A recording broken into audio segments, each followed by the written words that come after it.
What's up, y'all? Kyle Hamilton here. I want to give a quick shout out to Lucas, Connor, and Ryan in the Week 0 podcast. Jackson rolling out, 3rd and 7 after the penalty, and it's a completion to Kuma. He's still running. Kuma breaks free against a tire defense as the Hokies deliver the dagger here in Tallahassee. Empty look for Richardson. Oh, that is danger! Oh my! Keidron Smith cuts inside, and he's gonna pick six it in the swamp.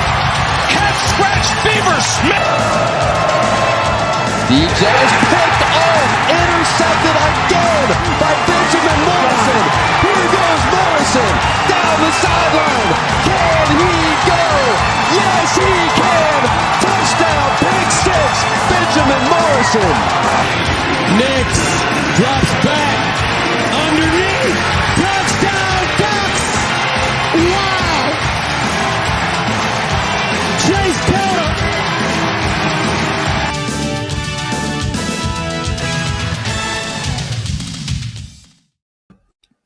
Welcome back, everyone, to another episode of The Gold Standard. I am your host, Ryan Fravel, with my co-host, Sean, at Indy Forever on Twitter.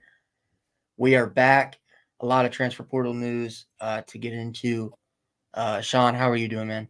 Woo, I'm doing good. Looking at you in that LSU hoodie right there. No, it's not nice. But yeah, I'm doing great. A lot of great news for Irish fans that we get to talk about today. So yeah, I'm excited. That's why we're doing an earlier episode, just the excitement. We couldn't wait. Yeah. So obviously, we'll get into the first main thing that happened yesterday. Fighting Irish got their quarterback, one in Riley Leonard from Duke. I'm, pretty sure at this point Duke is officially a feeder program for Marcus Freeman. That's just a fact. I think the ACC as a whole is a feeder program. But we got our guy, Sean. How are you feeling? I feel great. I really do. I feel like, you've been talking about Leonard for a while now, even before when I was like, I called this all the way back when we played Duke in October. Yeah. So you've been calling us for a while, and I was like, I like him, but I think he fits our offense really well. I think he fits our offense more than Hartman. I love Hartman, but the way he runs. He's Ian Book a little stronger and can pass a little better than Ian Book. So he fits the pro-style offense. I expect a lot of play action. I expect a lot of read option, runs right up the middle with Love, and confusing that defense, whether we're going to run the ball, run it with Leonard, Love, or throw it. And I think that's a big recipe. What do you think? Yeah, I agree. I mean, I think his running ability is something that our team hasn't had in quite some time. Obviously, we had Tyler Buckner, but it didn't last very long. But when you look at guys like Jack Cohn, Drew Pine, Sam Hartman, those guys were pocket passing guys that, if the pocket, that's the thing about Sam Hartman is you give Sam Hartman a clean pocket, he's probably the best quarterback in college football. Huh. But if the minute that those waters get murky, you start to get pressure. That's when Sam kind of folds because he just doesn't have the athletic ability to get out of it. Riley Leonard, I can't remember what the actual percentage was, but Pro Football Focus did a ranking, and he led all college football quarterbacks in sack avoidance percentage, which means when somebody gets their hands on you in the backfield, what's your percent chance that you're going to break that first sack? And he led all of college football in that, and he only played 7 games. Yeah. So yeah, probably why he led the stats, right? But this is awesome. I will say this. I think if we have Riley Leonard as quarterback late in that Clemson game, I think the ability to use his legs gets us downfield to score. So not saying we wouldn't be 9-3 this year with him instead of Hartman. It'll probably be a similar season, right? Yeah. But I think that he fits our offense extremely well in a year 2 for Gerard Parker, which is extremely important, and we're going to see more play action. We're seeing it already. We're going to see him run the ball. He loves to run the ball. Freeman loves to run the ball, and he helps us with that ability. We've gotten some good receivers to go with it. This is a top, quarterback in the transfer portal that we beat out Ohio State for. Ohio State wanted him. The fans are going to tell you, no, they didn't. We didn't really. We just talked, kind of. But Ohio State wanted him, right? It's a fact that Ohio State wanted him. We beat out A&M, Auburn, and Ohio State for him. There's a reason those programs wanted him, of course. Yeah, I mean, my only question and concern with Riley Leonard is, can he stay healthy? Yep. That's the thing. And, because like we saw at Duke, you got to be careful when you got to have a guy like Leonard who can run with how much you run him. Yeah. Which I think it does help the fact that he'll have, weapons like Chris Mitchell, Beaux Collins, Great House, Colsey, those guys to throw the ball to. So, I mean, it'll help because he'll have better receivers, better offensive line, better running backs than what he had at Duke. But we said the same thing about Sam Hartman, and that's what kind of scares me about this is I got all hype about Sam Hartman last year and 9-3. Yeah, it was 11. So, yeah. So I kind of this time around, I'm kind of like, hold your expectations. Don't get all excited because he could go down week 1 and it's peanut butter and jelly time. Which we might see how good that is, right? But we'll see that against Oregon State, obviously, which we'll talk about later. Yeah. But, he was injured this year, but I really think that the Notre Dame injury, right? A fluke injury rolling up on him, and he missed a few weeks. And then I think they brought him back too soon I agree. That's when I thought they would bring him back, and they did. And they brought him back before the Florida State game, and you can tell he was still gimpy. He wasn't fully healthy. So I think that he was just rushed back, which the injury lingered, and then that injury against Florida State where he re-aggravated it again. Yeah, because they rushed him back is what I'm saying. So I don't think he's injury prone. Yeah. I'd say more that he got injured and it lingered and it got hurt again because he was rushed back. Now he's going to have a whole offseason to get healthy. But like we saw with Buckner in his second game got hurt. Yeah. So when you have a running quarterback, they're more prone to injuries just because of that athletic ability. Like Sam Hartman was durable. You know why? Because he didn't take hits very much. No. Leonard's going to take hits. I mean, we're losing Blake Fisher and Joe Alt, right? We anticipate a Emil Wagner starting. Jagasaw and Wagner, I think. Those guys were 5-star. I don't know if Jagasaw starts to tackle. I've heard guard is a potential, but I think Tosh Baker is a potential too, right? He stays. Yeah. Will we finally see the potential of Tosh Baker? Or we get a transfer? Or I really like Gerby Lambert. Right, he'll be a late entry, so I don't think he starts. But yeah, I think this is a great get. I think fans should be excited, right? If you look at it, I was not high on Notre Dame next season. I was like, crap, we're gonna suck. Now I'm like, we could be a 12-team playoff team, and here's why: we got a quarterback that fits our offense. We got good running backs. We're finally filling the receiver room with proven receivers, with those young good receivers that we have, including some great freshmen coming in. Evans is coming back at tight end with Raridan and Flanagan. Offensive line is the only thing I'm really concerned about. We're good on the interior. How are the tackles going to perform? They're both 5-stars, so they shouldn't be that terrible, right? Yeah. So depending on what recruiting service you use. And then defense. I was nervous about a few things. I wasn't nervous about our defensive backs, elite, right? I was nervous about the linebackers because I was like, all three are probably leaving. That's solved now because Jack Kaiser's coming back. Now then Snead, Kaiser, and whoever they decide to go go there is going to play. We'll have experience there. We just got another defensive end that'll fill that. So, I mean, there's room to – Cross is coming back. There should be room for optimism. Next year's schedule is way easier than this year. We don't have to play the gauntlet of 4 ranked teams in a row. We're going to play Florida State. But if they got DJU as their quarterback, I mean, at Notre, and then USC, how are they going to be? Texas A&M. If we beat Texas A&M next year, it really feels like we could have one loss the rest of the way and make the 12-team playoff. My only other thing about the Riley Leonard commitment is I'm not 100% sure that especially with how easy the schedule is, Riley Leonard elevates this team way more than it would have been having CJ Carr, Kenny Minchey, Steve Angeli starting.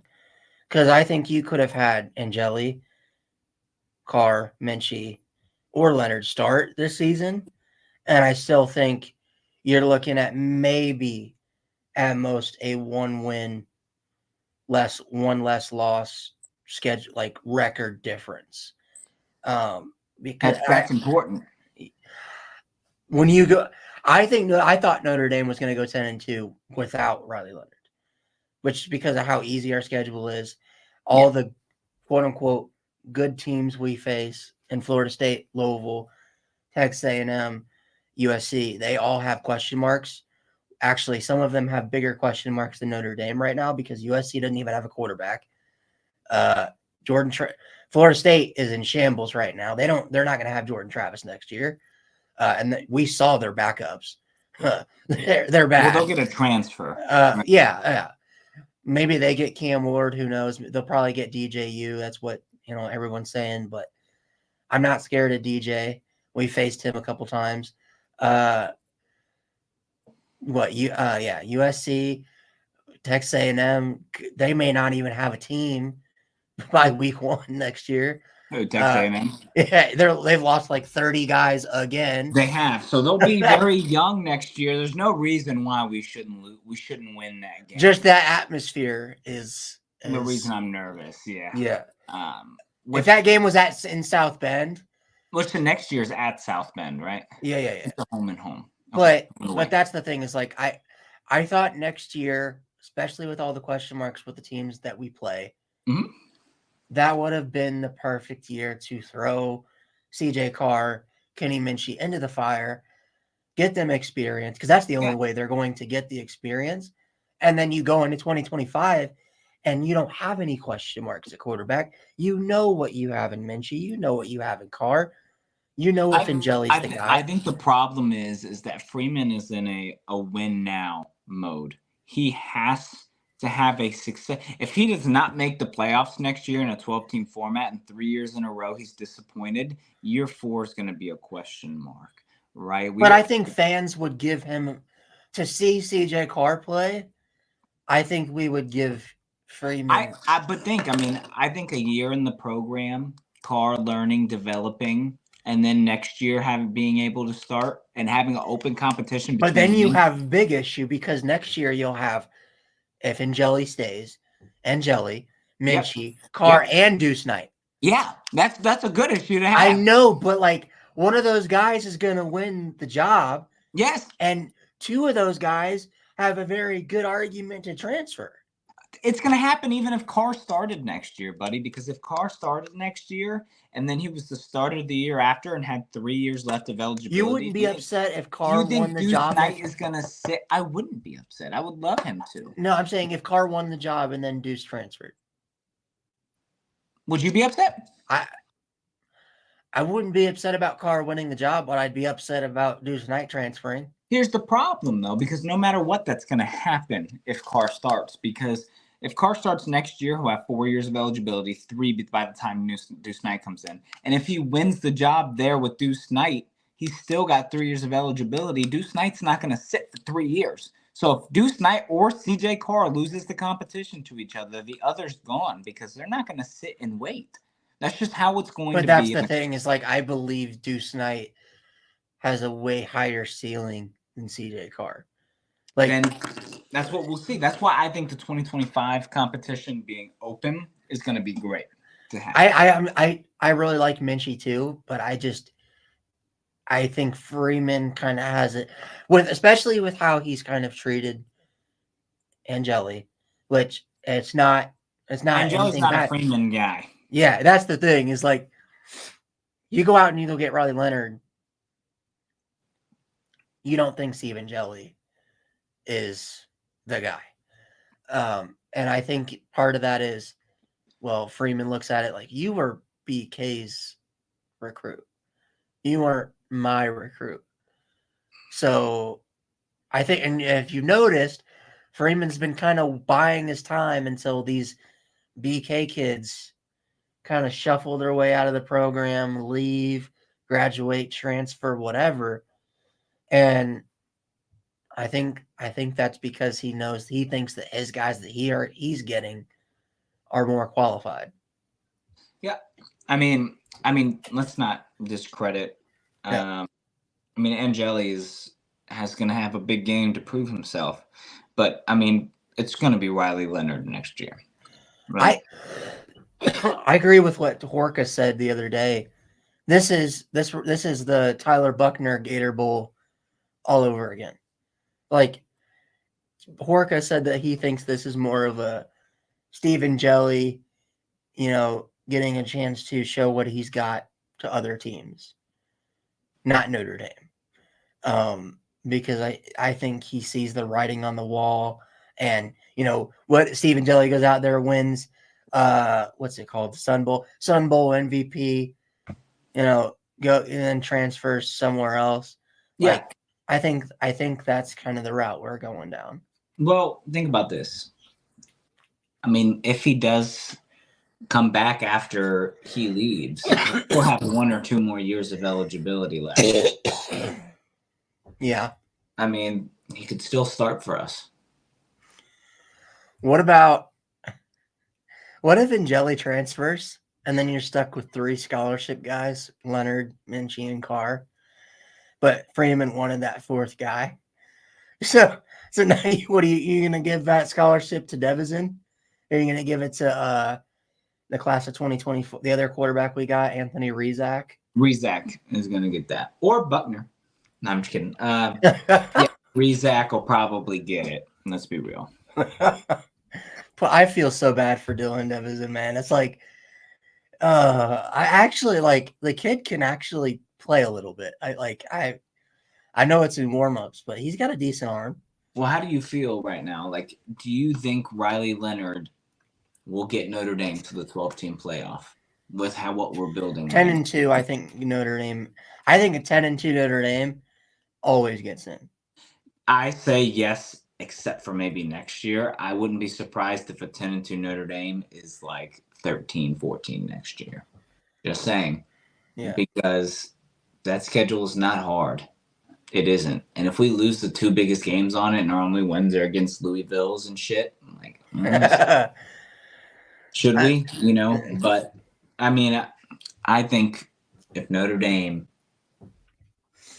and I think we would be in a prime position to have a home playoff game next year. I think that would God, could you imagine a home playoff game in South Bend? You'd go. I'd go. Well, I would go.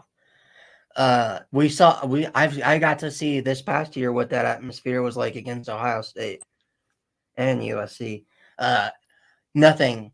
I don't think any Notre Dame game I'll ever be to again, except maybe if Notre Dame goes to the Natty.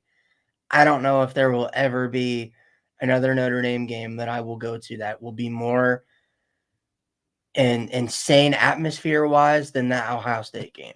That was fucking nuts. I mean, I think the team was lost after that game. Yeah. I think they poured everything into it. And I personally think Sam, after that loss, kind of just packed it in for the season. Like, yeah, we're not going to the playoff. We lost. We could have. If we went out, we could have. No. Not with how it ended up. 11-1 Notre Dame. We lost to Ohio State, who didn't get in. Yeah, but Let's get into another guy we got today, or not today, a couple days ago, in Clemson receiver Beaux Collins. I know you were very high on this guy, getting him out of the portal. So what are your thoughts on this pickup for the Irish? Like I said last week, this is a dude that just goes up and gets it. He ain't going to be a 1,000-yard receiver for us. He's probably going to have similar stats in Clemson. He's a safety for Riley Leonard next year. Yeah, I'm already calling it Riley Leonard next year. So he is going to those run-pass options. Like, oh, you think he's going to run? Fling it to him. And he's going to throw a deep shot. He's going to go up and get it. This dude is legit. He hasn't really had – he's like a big recruit, and everyone's like, well, he sucked. I mean, he had Cade Klubnik and DJU as his quarterback. Yeah, he didn't have Trevor Lawrence as his quarterback. And if Talk about Notre Dame dodging a bullet with Cade Klubnik. That was close one. I remember how mad Notre Dame fans were when Clemson got Klubnik, and it's like, I'm kind of glad they did. Like, really. Yeah. But, I mean, hey, I'm super stoked for this. I think he's going to start next year. I do. What do you think the starting receiver room looks like next year? Because I don't know. Because you have Jaden Thomas. It's going to be tough. You're going to have people fill in. You have Colsey. You have Collins. You have Chris Mitchell. You have Greathouse. You want to know what it's going to be? I mean, the depth chart is going to say or, right? It's going to be like that, like I did with the running backs. But it's going to be Beaux Collins, Thomas, and then in the slot, Greathouse, and then it's going to be Beaux Collins. Oh, you don't think Mitchell starts? And then I think it's going to be or Chris Mitchell, and on the other side, or Deion Colsey, and then the slot, or Jordan Faison, and then I think it'll be or Cam Williams. Like I was like a third freshman coming in. You don't think I think Chris Mitchell starts. I think he's the best receiver you got in the portal. I think Beaux Collins starts. I think the reason Beaux Collins starts, and I think they're going to use Chris Mitchell as the come-in explosive, and Beaux Collins is going to start just because he's so rock steady. You know what I'm saying? Yeah. He's so steady. He's safe to throw to, a big body receiver. We already got that in Thomas. So you might not need that. It could be because him and Thomas are so similar, Thomas and Beaux Collins, and then on the other side, Chris Mitchell and Deion Colsey subbing in and out, right? And then just sub in and always have one of Thomas and Beaux Collins on the field. I could see that happening. Yeah, right. I think Greathouse has to Greathouse is a lock for starting inside. I actually heard Chris Mitchell might be a potential slot player. I don't like that, but his body type is more of a stereotypical slot guy. I want Greathouse to start next year. No doubt in my mind. I just think Chris Mitchell never leaving. Mitchell is like, let's be real. Mitchell's better than Beaux Collins. Like, just as a receiver. I don't think so. I do. You're like, you never watched that FIU offense. It is atrocious. I've seen it is atrocious. I'm very high on Beaux Collins. I think he's the receiver that we needed this year. Chris Mitchell would have been great, but I think he would have just put up Chris Tyree numbers, right? And Beaux Collins probably would too. Let's be real. But Beaux Collins never put up 1,000 yards in a season. Yes, but Beaux Collins, like, he is. I'm telling you, I'm not going to say he's going to put up 1,000 yards, 100 catches, and 10 touchdowns. But I think he'll be a top 3 receiver and leading for Notre Dame next year. You know, I think he's going to be consistent and he's going to make big plays. I'm excited for it, man. Beaux Collins was the one that I wanted out of those 3 receivers. And we got 2 of 3. The Notre Dame, can I just say, is killing the fucking transfer portal. I mean, you're getting a top 5 quarterback in the transfer portal, arguably top 3 wide receiver. Then you're getting a Beaux Collins. Then you're getting a top 5 defensive end. Then you're getting a really good DB who's son of an NFL player. Like, we are killing it so far in the portal. Like, while we're talking about the massive end we got, let's talk about it. RJ Oben, we got him from Duke. Again, Duke's our feeder program. He's the number 3 edge in the transfer portal currently. Huge pickup for Notre Dame. Kind of that Javonte Jean-Baptiste replacement. Although I've seen many people think that he's better than what JJB was coming to Notre Dame. Do you agree with that? And He's better than Baptiste. Oh, really? Okay. Yeah. This dude would be drafted if he left right now. He'd be a late draft pick, but he'd be drafted.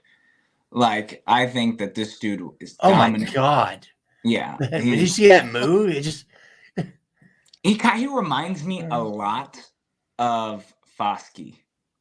That's actually a really good comparison.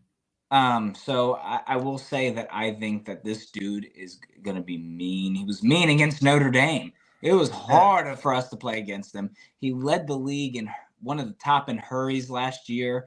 He led the league. He had a lot of sacks. When I say league, obviously college football, not NFL. But he's just a great defensive player. He's big. His presence is there. He's 6'4", 6'5", 260 pounds. Just a monster, a pure muscle. I mean, he's beating. I know this is against UCF last year, but he's beating left tackles within a couple of seconds. Like that's insane. And he's just, and it's not like with these, at least some of these, he's not doing anything other than just a little twitch. Like that's really impressive. He is 100% starting next year. Oh yeah. Yeah. This dude is a monster. He's going to have 10 plus sacks for us next year. Like, the pressure we're going to get on the quarterback with where our interior is set with Cross, with Mills, and with Rubio. And then we got him coming in. And I'm so glad Al Golden's back. Like, this defense is going to be insane. Again, we'll see. I still am nervous about the linebackers. Happy Jack Kaiser's coming back. That makes me more comfortable. A much needed, probably captain, veteran preference there as a linebacker. Who do you think the starters at Mike and Will are? Kaiser. I think no. I mean, Kaiser's gonna, yeah. Oh, Snead and probably Bowen. Yeah, I wouldn't be surprised though if what do you think? Osbury's like that guy that kind of rotates in, kind of like what Snead was this year. Zenter. Oh, no, actually, I'm a fucking idiot for a split second. I think we're completely missing somebody. Somebody that didn't get to play a lot this year. Oh, Nolan Ziegler. Yeah, I think he's a sleeper to start this year. I do. I think Bowen has a higher ceiling. I agree 100%, but I mean, Will towards the end of the season got some good playing time. Don't be surprised if he rotates and plays a lot this year. Do you think? I mean, because I like Osbury a lot. You don't think Osbury gets any time this year? I mean, I could see him getting playing time. My sleeper is Enter, but I think Bowen, like I said, has the highest ceiling. And I said Snead, Bowen, and Kaiser. You know what Bowen, like the pairing of Bowen and Osbury remind me of is when we had Jeremiah Owusu-Koramoah. Like to me, and Coney? And Coney, yes. Like that duo is what I see in Bowen and Osbury. But I think Bowen and Osbury even have higher ceilings than what JOK and Coney had. Yeah, I could agree. Don't be surprised if they. Yeah, I mean, which I'm very surprised Coney never had a NFL career. Yeah. Hey, he's killing it in the USFL. Hey, he was undrafted to the Raiders, right? Yeah, I don't. But yeah, I mean, I think those are starting linebackers, and I think Oben or Oben. And Ziegler kind of reminds me of like Drew Tranquill a little bit. Yeah, I like that. So, but I will say that this defensive line commitment, is it Oben or Oben? It's Oben. Oben. Because we're open for business. We're open for business. Yeah, I like it. He is going to kill it this year. Notre Dame is filling all those little holes and question marks that we may have with Yep. people coming in to compete for that. And I do think you need to get maybe get another safety. You get a safety, an offensive tackle, and a kicker, and one more wide receiver, and we're done. What other wide receiver is that? Is there another receiver out there that you? Because I really wanted Macklin, but Kentucky got him today. There's that Wake Forest wide receiver that I heard we were looking at. I feel like Will Shepherd from Vandy. Is it the white boy? No. He's oh my God. Here, I'll pull up his stuff. Yeah, I heard that Wake Forest wide receiver who's a grad transfer is someone to look out for. I know, it just makes me so sad because you know how huge of a pickup that would have been to get Jamori Macklin. Oh my God. I thought Macklin would have been the best receiver we got. But no, this is Will Shepherd. He's a guy from Vandy. He was their number one receiver. Really good, but it's Vandy. So, he didn't really have a quarterback, but, no. And then I think he would be so easy to get because of the academics. And he's a grad transfer, so that's easy. But he's a tall, lengthy guy. He plays boundary. I think he's like 6'2", 6'3". Yeah. And see, he makes those contested catches.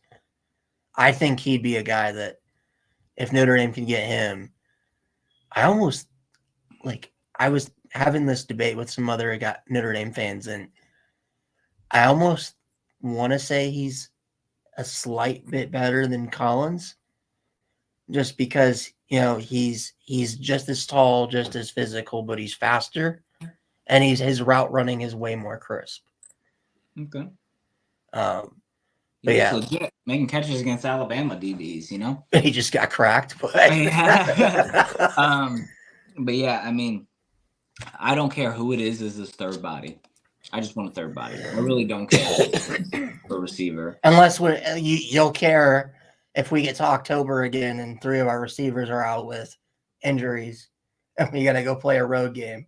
Yeah, I mean, that's why I said I don't care. I just want a body, someone with experience. Because then we'll start Cam Williams. Then we'll start Colsey. Then we'll start Thomas. 3 people get hurt. We still got people who are played in our system.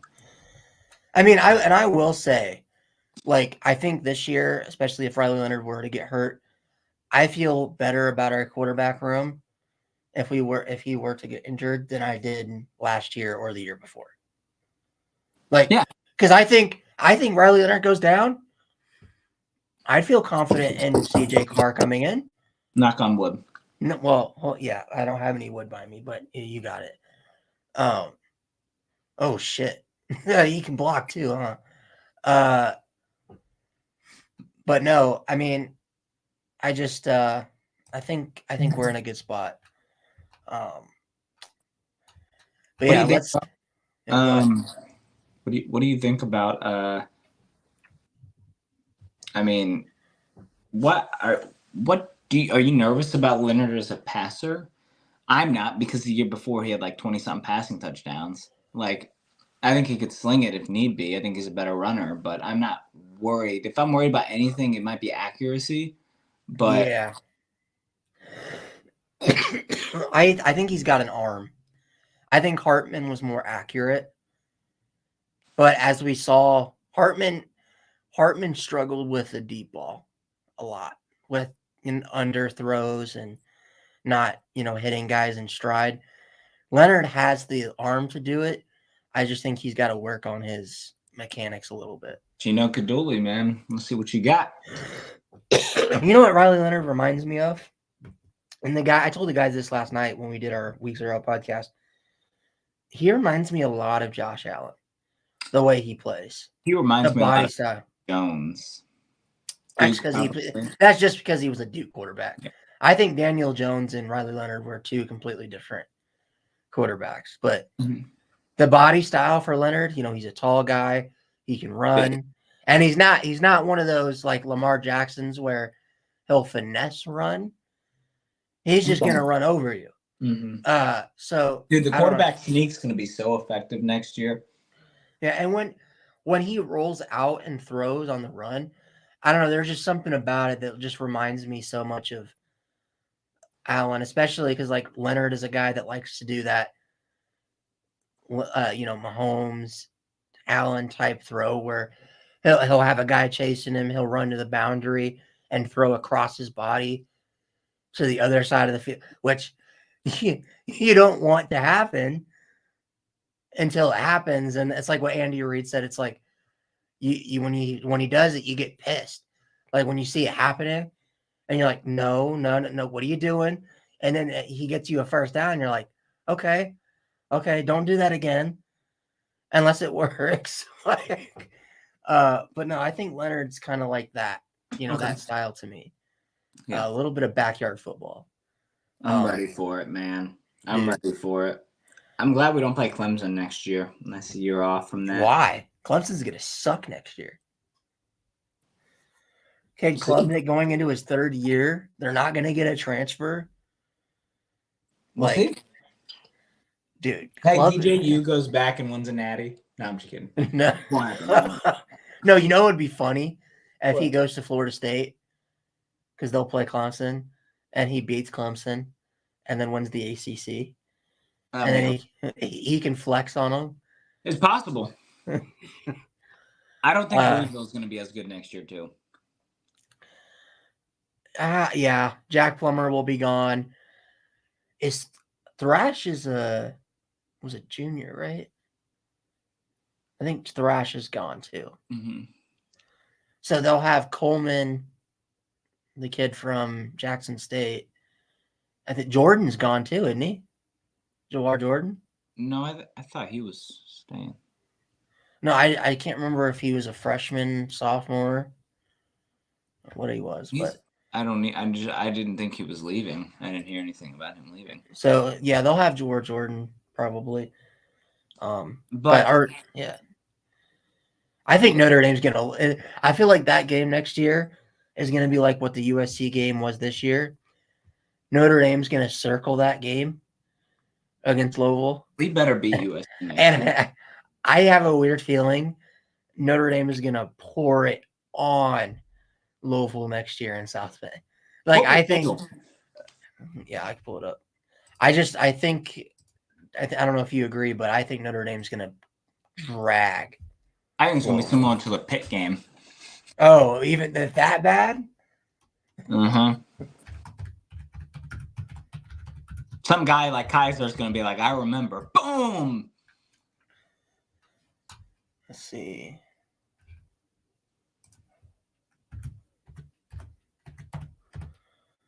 All right. Pull this up. No ads. Right. I don't get paid for this. Damn, I can't see shit. Here, I can.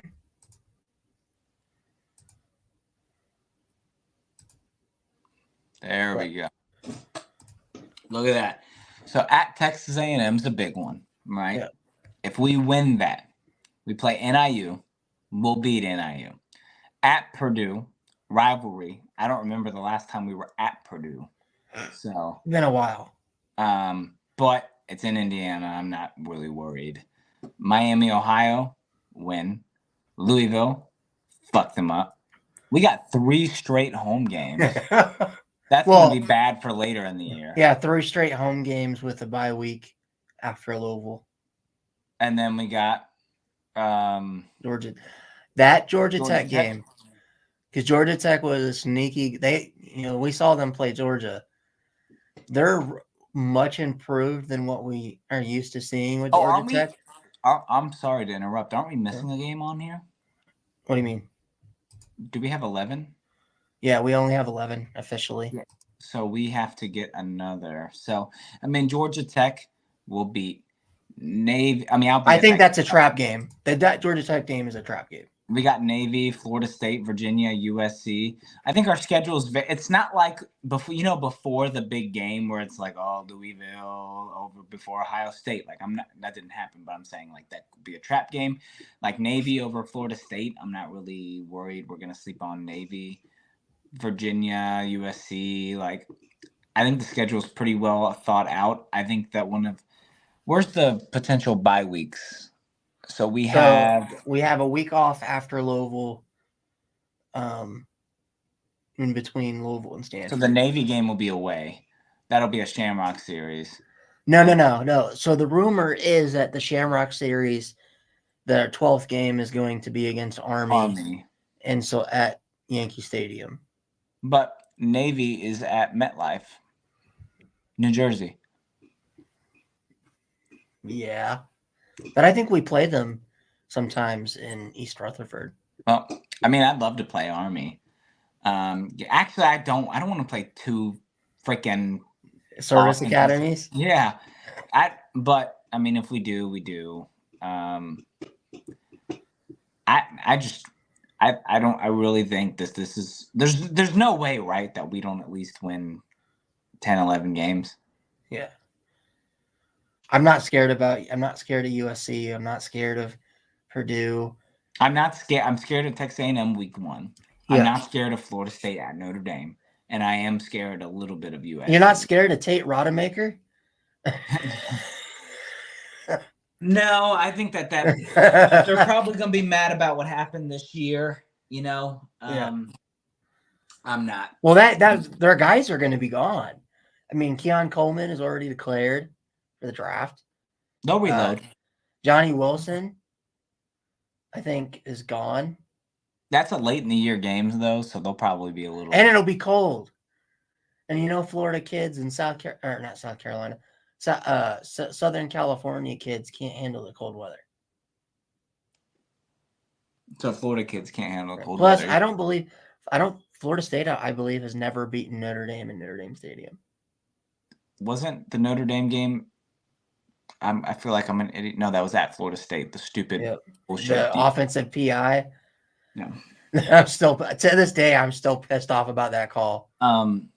Man, look at that. That's such an easy schedule. Like, this is a schedule where we're going to get, like, there's no way we don't get in the 12-team playoff, right? If we don't get in the 12-team playoff with this schedule, I think we all need to look at Marcus Freeman and ask ourselves to see the answer. No, I think if we don't, it's not on Freeman. It's not on the defense.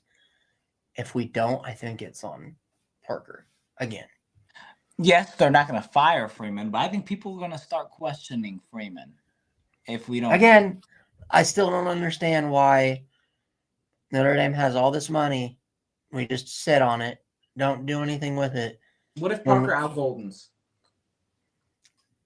Or what if Parker leaves and kind of does what Tommy Reese did, right? I don't hate the decision to bring him back.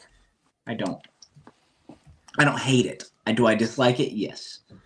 I don't hate it. I just don't think he's a good offensive coordinator. Maybe he'll do something with Gino Gadoli. I don't know. He's not the, and I also don't like Parker even more with how he screwed over Estime, because he's the reason Estime didn't have as many carries as 13 other guys that had 1,000 yards and didn't get on the doke. Like, Audrey Estime should have been on the doke if we run him. Like, the thing is, like, people say, well, you can't run Estime into the ground. That's the type of back Estime is. He's like a Derrick Henry, where you run him 20 or 30 times in a game. I'm telling you, those tickets are probably going to be 30. I'm staring at that Georgia Tech game. I'm going to be there. That being right an hour and a half for me. Yeah. Yeah, you're not going to be. Okay. Looking at this schedule, what is the one game besides, the obvious, A&M, Florida State, USC? Which one of these games is the, because like last year it was Duke and Louisville. What is a game this year that you think is a trap game? Purdue.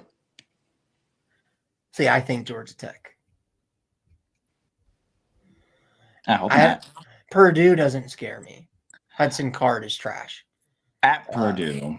Rivalry. Come on. If it's not, I just hope it's not a night game. And you tell me Stanford? I mean, that could be something. Yeah. A team we just beat by 40 points. It's a different year.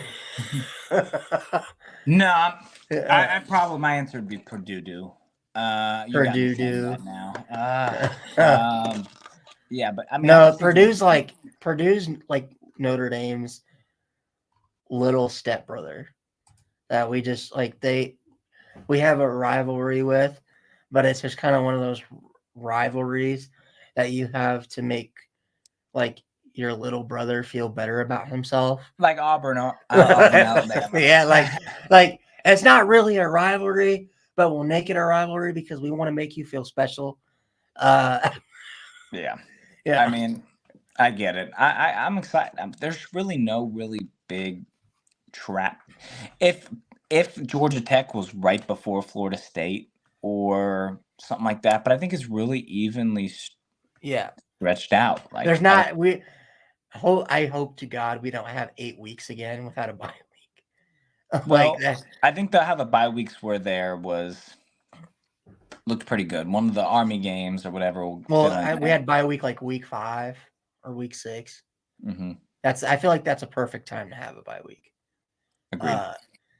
But no, like I agree. Like there's no Ohio State this year. Looking down the line though, we get home and home with Alabama in 2029 and 2030. That'll be when those were added, I was like, bro, that's so far away. We got Michigan in a few years too. Yeah. Dude, I'm going to that Alabama game. I don't know about you. Like, that's it. It's 5-something years away, but no, can you imagine? I hope Nick Saban's retired by then. Probably not. Kirby Smart's the new Alabama coach. Yeah. Just takes over and keeps it going. But what do you think about what's next on our topic list? We don't really have too much outside of guys, returning, guys coming back. Jack Heiser, obviously. Joe Alt going to the draft. That was kind of already known. Kaiser, I didn't know. I've heard rumors, but I was like, I just don't know. Like, are we going to do it? Are there any guys that because I'm not going to confirm or deny here on this podcast, but are there any guys that you think are going to come back? Any guys you have a feeling that will come back, that won't come back? Xavier Watts is coming back.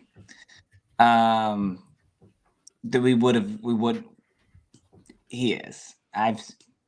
The video with Riley Leonard, the subtle hints, like yeah, he's coming back, which I think helps our defense a lot. Who else would be coming back? I think Fisher should have. I'm so adamant that he needed another year of development and be a second-round pick instead of being a fourth-round pick. But, somebody else drafted for Notre Dame, I guess, and we'll give Emil Wagner some reps. There's somebody who could leave that. I can't really think of anybody. Are there any other guys you think could transfer out? Yeah, I do think in the spring a wide receiver again. Like I could see after people come in, like a Deion Coley leave or something. But like right now that could transfer out. You talked about Angeli. What if Angeli just decided, I'm gonna transfer. Kenny Minchie's gonna start the Sun Bowl. And Dylan Devison's your backup quarterback. Yeah, that would be idiotic though to do that before. Like he needs that to show himself that game. Yeah. But transferring, I can't really. I think that Mills comes back.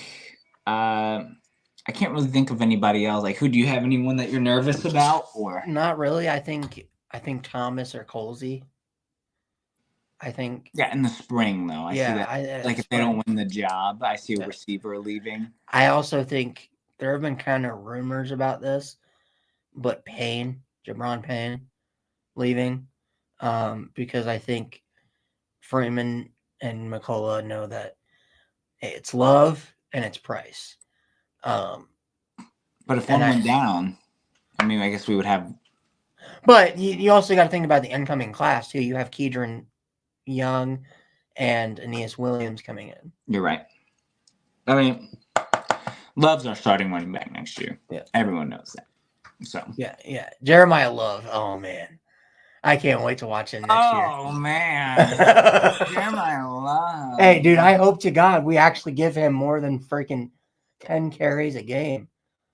I 'Cause wish Estime- Estime. I mean, no announcement. I wish he'd come back. I but- wish he'd come back. Just imagine him with Leonard. Like, we would for sure go undefeated if that was the case. Like, well, if Parker used him right, but we.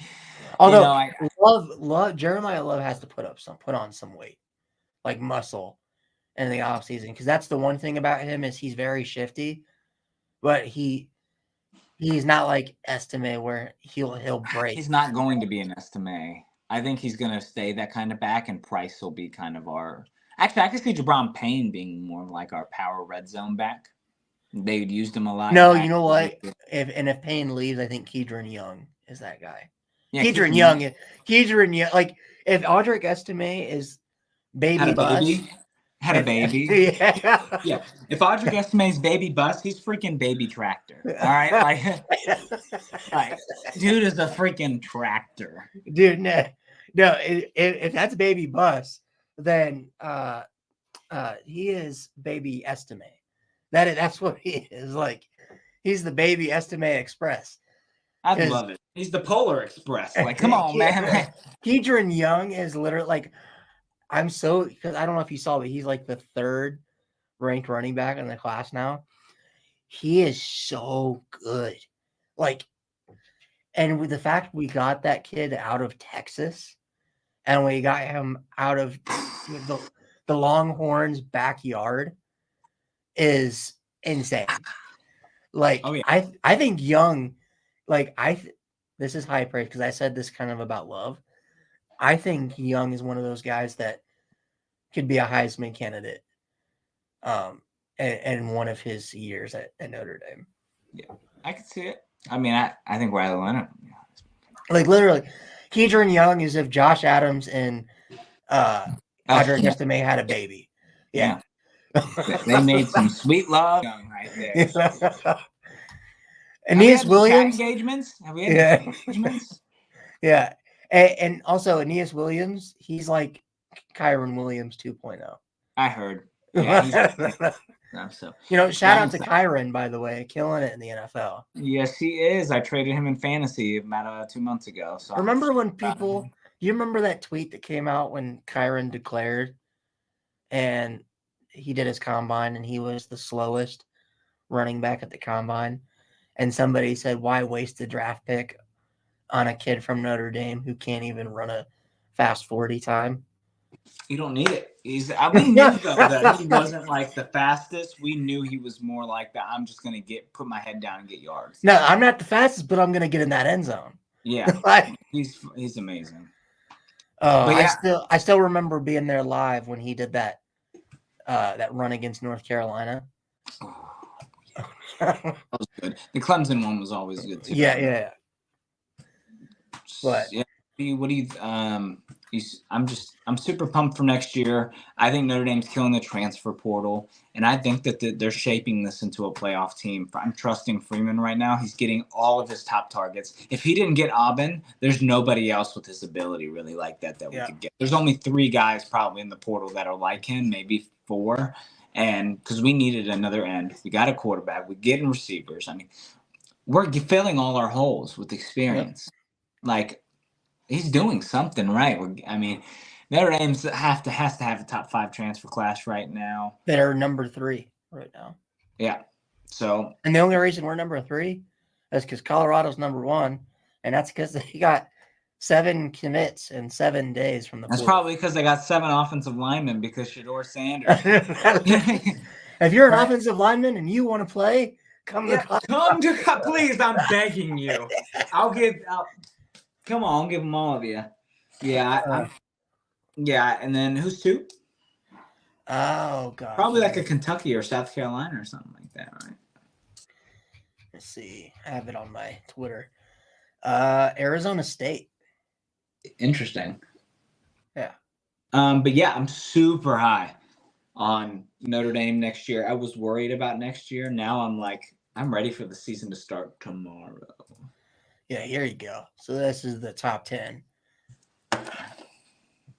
Charlotte. It's like the odd team on this list. I say Oklahoma. Man, Yeah. No, I think. Well, they did get like the best Hey, receiver. in the world. Purdue. Yeah. I'm telling you, that could be a trap game. But anyway, that's pretty much it. So another great show, Sean. We'll be back next week, and we'll do our Oregon State preview for the Sun Bowl, the Tiger Sun Bowl. Great. But anyways, guys, thank you guys for tuning in. If you guys like the show, go ahead and like and subscribe. If you're on Twitter, go ahead and drop us each a follow. I'll press this across the screen real quick while we do our sponsor. But you need to do this in the middle of the I know. Yeah. But anyways, guys, make sure you go over to w.gg. That's w.gg. Enter the code week0 in all caps for 10% off your entire order. They still have their Christmas deals going on right now. You need to put in your order before the 15th to make sure that they can ship it out in time for the holidays. So go get you some Dubby. It's a great present. It's all natural. It's none of that. Doesn't have any of that those preservatives or nasty stuff that you get from your normal energy drinks at the local convenience store. I try. My favorite is the Dub Sludge. I do it all the day, every day when I wake up. So go get you some Dubby. Again, that's code week0 for 10% off your entire order at dubby.gg.com. Hey, sing it with me. Sing. Teach me how to Dubby. Teach me how to Dubby. Yeah. Yeah, go get that promo code in. Yep. Anyways, guys, this has been the Gold Standard with your host, Ryan Favell, with my co-host, Sean, at ND Forever on Twitter. We'll be back next week for the Oregon State preview and any other Notre Dame portal news. Anyways, guys, stay safe. Go out.